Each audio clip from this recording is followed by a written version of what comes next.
પુલ દુર્ઘટના પીએમ મોદીએ ફડણવીસ સાથે ટેલિફોનિક વાતચીત કરી કોંગ્રેસે ઉઠાવ્યા સવાલ।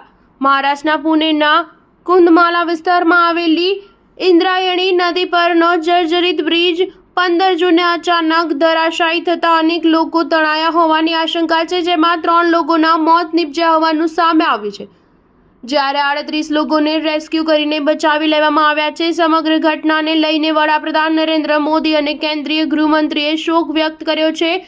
પુણે પુલ દુર્ઘટના મામલે વડાપ્રધાન મોદીએ મહારાષ્ટ્રના મુખ્યમંત્રી ફડણવીસ સાથે ટેલિફોનિક વાતચીત કરી છે, જેમાં ફડણવીસ આ દુર્ઘટનામાં પ્રભાવિત લોકોની સહાયતા માટે કરવામાં આવેલા પ્રયાસો અંગે વડાપ્રધાનને માહિતી આપી હતી। સમગ્ર ઘટના મામલે કોંગ્રેસ સવાલ ઉઠાવી રહ્યા છે। પુણે પુલ દુર્ઘટના મામલે કેન્દ્રીય ગૃહમંત્રી અમિત શાહે સોશિયલ મીડિયા માધ્યમ એક્સ પર પોસ્ટ કરીને લખ્યું કે પુણેની દુર્ઘટનાને લઈને મુખ્યમંત્રી દેવેન્દ્ર ફડણવીસ સાથે વાત કરી અને પરિસ્થિતિની જાણકારી મેળવી હતી।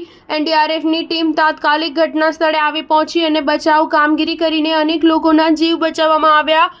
જે પરિવારોએ પોતાના પ્રિયજનોને ગુમાવ્યા છે તેમના પ્રતિ સંવેદના। ઈજાગ્રસ્ત વહેલી તકે સ્વસ્થ થાય તેવી પ્રાર્થના। કોંગ્રેસના અધ્યક્ષ મલ્લિકાર્જુન ખડગેએ એક્સ પર પોસ્ટ કરીને લખ્યું કે પુણે જિલ્લાના ઇન્દોરીના તાલેગાંવ પાસે ઇન્દ્રાયણી નદી પરનો પુલ પડવાની દુઃખદ ઘટના છે। મારી સંવેદના પીડિતોના પરિવારની સાથે છે અને અન્ય પર્યટકો જલ્દી સ્વસ્થ થાય તેવી પ્રાર્થના કરું છું।